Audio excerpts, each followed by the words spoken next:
हरियाणा के नौजवान को 2 लाख पक्की नौकरी दिलवाने की लड़ाई है। ये लड़ाई फौज में पक्की भर्ती दोबारा शुरू कराने की लड़ाई है।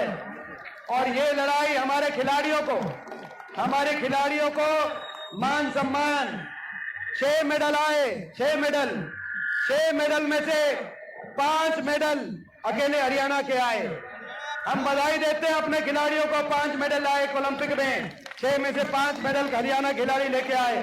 लेकिन दुख इस बात का है कि जब बजट की बात आई, खेल बजट की, पिछले साल के खेल बजट में 2200 करोड़ का खेल बजट, 2200 करोड़ का, हमें यह दुख नहीं है कि 2200 करोड़ में 500 करोड़ आपने गुजरात को दे दिया। ओलंपिक में जाने वाले 117 खिलाड़ियों में 1 खिलाड़ी गुजरात से था, 24 खिलाड़ी हरियाणा से थे। आपने, हमें जिस बात का दुख नहीं है कि आपने 500 करोड़ गुजरात को दे दिया खेल बजट, लेकिन हरियाणा के बाटे देश में सबसे कम, केवल 60 करोड़ हरियाणा के बाटे आया। ये किस बात का दर्द है आपको? हरियाणा से 2% खेल बजट हरियाणा को, मेडल हरियाणा के खिलाड़ी लाए 70%, 80%। हमें किसी और प्रदेश से द्वेष नहीं है, लेकिन हमें भी बराबर का बजट आप देखते। और दुख की बात है कि हरियाणा की बीजेपी की सरकार, इतना दुबात हो रहा है दिल्ली में हरियाणा के साथ, केंद्र सरकार हरियाणा को बजट नहीं दे रही, मगर दिल्ली हरियाणा में बैठी हुई सरकार की हिम्मत नहीं है कि दिल्ली में जाके कह दे कि हरियाणा को खेल बजट में भी, बाकी बजट में हरियाणा का नाम नहीं आया, कम से कम खेल बजट में हरियाणा का नाम आया था, दिल्ली जाके कह दे। आज आप देख रहे हैं यह इलाका बड़ी मुश्किल से, जब अपनी सरकार आई थी तो ये इलाका आगे बढ़ा था। अब ये हरियाणा के लोगों ने फैसला कर लिया, सरकार दोबारा आपके आने जा रही है। खरखौदा वालों, ये बताओ, खरखौदा से कोई कमी तो नहीं रह जाएगी? मैं आपसे पूछना चाहता हूं भाई, ये सीट मैं खरखौदा वालों को कहना चाहता हूं,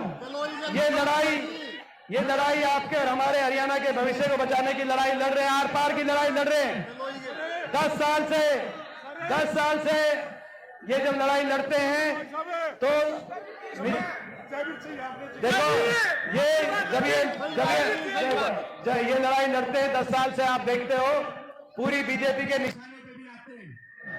आपने देखा, किसान आंदोलन की बात आई, महिला खिलाड़ी आंदोलन की बात आई, संविधान की रक्षा की बात आई।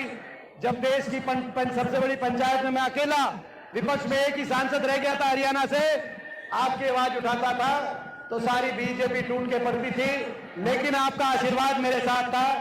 मैं एक कदम मैंने पीछे नहीं हटाया और हमेशा आपके मान सम्मान में कभी कोई कमी देश की सबसे बड़ी पंचायत में आने नहीं दी।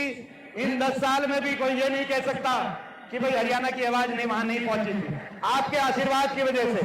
खरखौदा मेरा अपना घर है, खरखौदा मेरा अपना हल्का है। मेरे को देखो, ये 2-4 कलोई के लोग यहाँ पे आए हुए हैं, लेकिन इसमें कोई दो राय नहीं है कि जितना कलोई का आशीर्वाद है, भाई थोड़ा बहुत खरखौदा का आशीर्वाद मैं उससे कम नहीं मान सकता, मेरा अपना हल्का है। देखो भाई ये बताओ, आप सबसे पूछना चाहता हूं, छत्तीस बिरादरी, ये देखो खरखौदा की सीट कांग्रेस के पक्ष में तो आप दोगे। हुड्डा साहब को, प्रदेश के हुड्डा साहब के नेतृत्व में प्रदेश की सरकार बनेगी। खरखौदा विधायक यहां से विधानसभा में जो जीत के जाएंगे उनके सहयोग से। लेकिन ये खरखौदा की सीट भाई दीपेंद्र की भी झोली में घालोगे कि नहीं घालोगे? नहीं बताओ भाई। ये भाई मैं आज, ये भाई तो ये आज भाई देखो भाई, अपना घर है, कोई भी बात हो भाई, अपना घर है भाई, अपने घर में बैठ के बात कर लें, कोई बात हो। लेकिन भाई खरखौदा से भाई कोई खरखौदा की रिपोर्ट ओके रखोगे कि नहीं रखोगे? नहीं बताओ।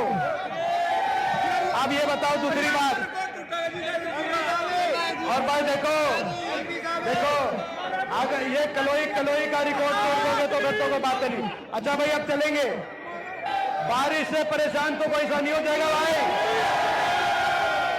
ये मानना बीजेपी वालों को हराने के लिए भाई भगवान का भी आशीर्वाद आपको प्राप्त है, ये मानना भाई।